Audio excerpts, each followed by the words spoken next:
გახსოვს ბავშვობაში ის გზნობა, როდესაც ყოველი წამი გიხარო ცხოვრებაში. როდესაც ნებისმიერი აქტივობა, რაც იყო რთული, მარტივი, განიჭებდა კაიფს. გახსოვს ის დრო, როდესაც პირველი GTA გამოვიდა, არ ვიცი, შენ რამდენი წლის ხარ? ჩემ შემთხვევაში ეს იყო GTA 3 2001 წელი. და როგორი ინტერესით და როგორი კაიფით თამაშობდი მას. იგივე იყო San Andreas-ზე, GTA Vice City-ზე და კიდევ ძალიან ბევრ თამაშზე, რომელიც ოდესმე გითამაშია. და უმეტესობა ჩვენთაგანი, როდესაც იზრდება, ენატრება ზუსტად ის დრო, ბავშვობა, როდესაც ყველაფერი ასეთი მარტივი იყო, როდესაც ყველაფრით კაიფობდით, არ გჭირდებოდა ამისთვის მარიხუანის მოწევა და ალკოჰოლის დალევა. ერთი სული გვაქვს რეალობისგან გავიქცეთ, იმიტომ რომ გსტრესავს ყოველი წამი. გვენატრება ის უდარდელი დრო, როდესაც ეგრე არ იყო. ამ რეალობაში ცხოვრობს მოსახლეობის 90%-ზე მეტი და გონია რომ თუ ბავშვობა დასრულდა, მეტი ვეღარ იკაიფებს რეალობით.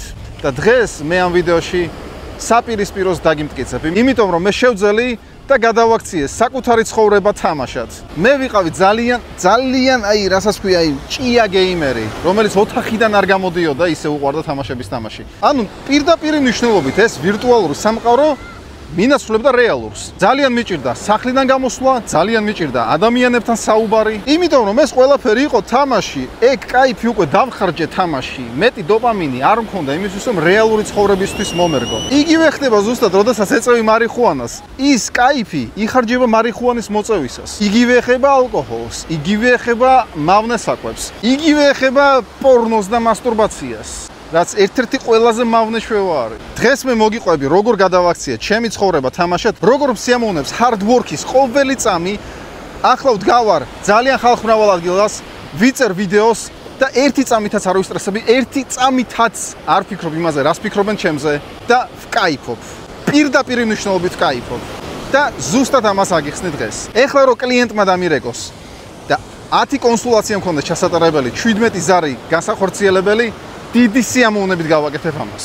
და უფრო მეტ кайფს მივიღებ ამით, ვიდრე PlayStation-ის თამაშით. კი, ძალიან არარეალურად ჟღერს. ჩემთვისაც არარეალური იქნებოდა, თუნდაც 2 წლის წინ, რომ მე ესეთი ვიდეო მენახა და ძალიან ბევრი ვიდეო ვნახე მსგავსი, მაგრამ სკეპტიკურად უყურებდი ტიპებს. როგორ უნდა იკაიფო ზარებით და ვიდეოების გადაღებით საერთოდ. წადი ითამაში, რამე გააკეთე, რამე რავი, პლანი მოწიე. ეგაა кайფი ბევრისთვის. ბევრს გონია რომ мотивация უნდა გქონდეს და ასე შემდეგ. კი, მართალი ხარ, мотивация უნდა გქონდეს, მაგრამ სანამ мотивация გექნება და მე უეჭველი ვიცი შენ არიცი мотивация როგორ მუშაობს, ან თუ იცი ძალიან მაგარი ხარ და გილოცავ ეს ვიდეო საერთოდ არ დაგჭირდება. სანამ мотивация მოვა შენს ცხოვრებაში, უნდა დაისახო მიზანი. პატარა გადახვევა ვიდეო თამაშებზე. რის გამო თამაშობ თამაშებს? ალბათ იტყვი, კარგი გეიმპლეი, მაგარი გრაფიკა აქვს, სიუჟეტი მომწონს. ან მულტიპლეიერი თუ არის, აი მეგობრებთან ერთად თამაში მიყვარს, შეიძლება ვიღაცა გავიცნო, თანამოაზრე. მართალიც იქნები, მაგრამ უმეტესწილად, აი რის გამო თამაშობ? აი Dota-ში სანამ შეხვალს, Counter-Strike სანამ ჩართავ, Call of Duty-ს არ დასწრებ. ყველაზე მეტად ფიქრობ იმაზე, როცა შეხვალ, გაივლი რაღაც ტურს, რაღაც სირთულეს გადალახავ და მიიღებ ჯილდოს. იმასაც გეტყვი, რომ თამაში რეალური ცხოვრების მიხედვითაა შექმნილი.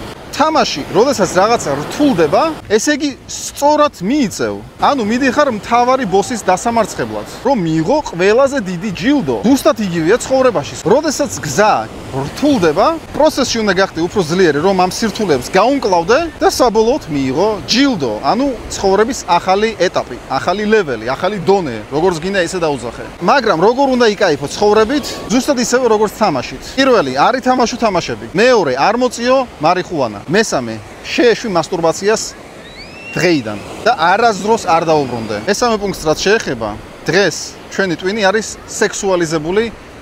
სოციალურ ქსელში შეხვალ, ყველა გახტილია, ყველა ზუზუებია, ყველას დაყვები უჩანს.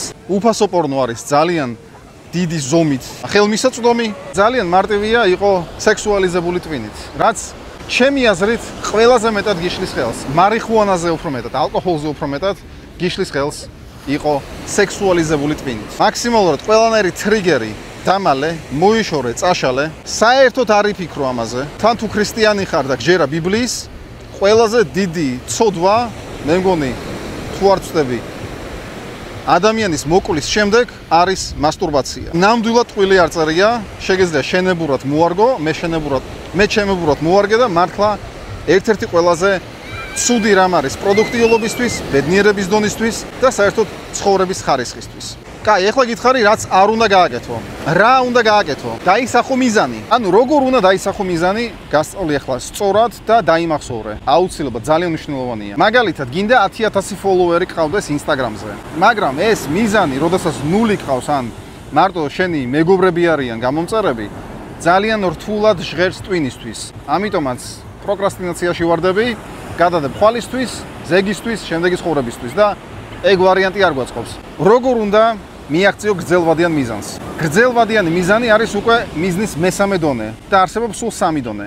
პირველი დონე არის მოკლევადიანი მიზანი, მეორე არის საშუალო და მხოლოდ მესამეა გრძელვადიანი. ავიღოთ ზუსტად ეგ 10000 ფოლოვერი Instagram-ზე. მაგალითად 90 დღეში. აუცილებლად უნდა გაზომო დროით და შეზღუდო დროით. თუ მიზანი დროით არ არის შეზღუდული, მას ვერაზროს ვერ მიაღწევ. როგორ დავყოთ ეს გრძელვადიანი მიზანი 10000 ფოლოვერი 90 დღეში მოკლევადიანზე? რა უნდა გააკეთო ყოველ დღე? თუ არიცი, შენი 24 საათი არის შენი მთელი ცხოვრება მინიატურაში. ამიტომაც, როგორც კი შენს შეცვლი ამ 24 საათს, ისე დაგროვდება შედეგი და მიიღებ სულ სხვა ცხოვრებას 90 დღეში, 180 დღეში და 365 დღეში. მოკლევადიანი მიზანი გადაიღე მაგალითად ერთი ვიდეო ყოველ დღე. არ გინდა 2, არ გინდა 3, არ გინდა 17, არ გინდა თავის გაგიჟება. ერთი მოკლე ვიდეო, რომელიც 30-დან 60 წამამდე იქნება. მეორე საშუალო მიზანი. სანამ 10000-მდე მიხვალ, ტვინს უნდა სჯეროდეს უფრო პატარა მიზნის. მაგალითად, 30 დღეში TikTok-ზე ან Instagram-ზე უნდა დავაგროვო 1000 გამომწერი. და ყოველ დღე მოკლევადიან მიზანს როცა შეასრულებ, არ გექნება თავში 10000 90 დღეში, 10000 90 დღეში, გექნება ერთი ვიდეო დღეს. ერთი ვიდეო დღეს. ავიღო ერთი ვიდეო ჩავწერო ყოველ დღე. საშუალო მიზანი. 30 დღეში უნდა მქონდეს 1000 გამომწერი. თუ ამ ორზე იფიქრებ, მესამე გრძელვადიანი ავტომატურად მოვა, მაგრამ რა თქმა უნდა, დრო და დრო გრძელვადიანზეც უნდა იფიქრო. მაგრამ ყოველდღიურობაში აქცენტი უნდა მქონდეს მოკლევადიანზე და გრძელვადიანზე. მაგალითად, Super Mario ალბათ იცი, ხო?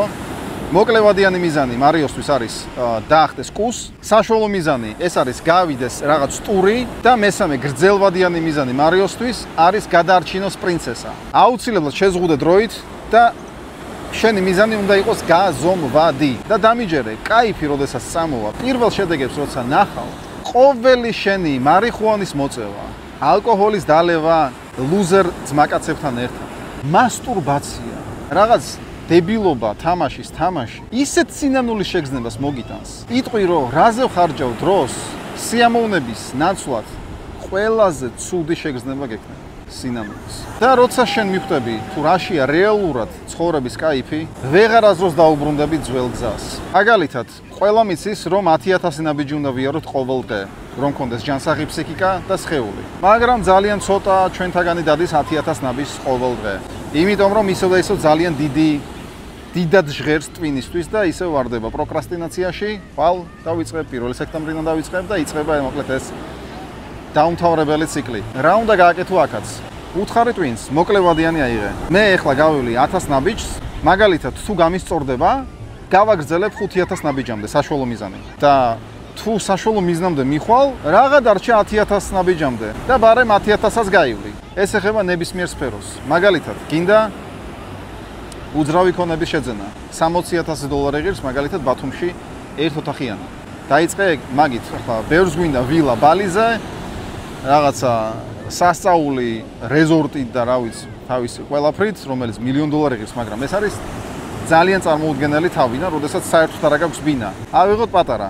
ესეც დავყავით, უკვე უძრავ ქონებაშიც მოკლევადიანი ჩამოვაყალიბეთ იყოს ერთ ოთახიანი სტუდიო ბათუმში $60000. ოკეი, გავხადეთ გრძელვადიანი. ეხლა ესეც დავყოთ მოკლევადიან და საშუალო მიზნებად. მოკლევადიანი მიზანი რა არის? რა უნდა გავაკეთო იმისთვის, რომ ავიდე $60000-ზე? ჯერ უნდა შევაგროვო პირველი $1000 მაინც. პირველი $1000 გადავდო ერთ თვეში. საშუალო მიზანი ავაგროვო $12000, ანუ 20% პირველი შენატანის ამ $60000-იანი ბინისთვის. შემდეგ უკვე ვიყიდო თავად ბინა. ანუ გრძელვადიანი მიზანი. ვიმედოვნებ ამ ვიდეოთ დაგეხმარე.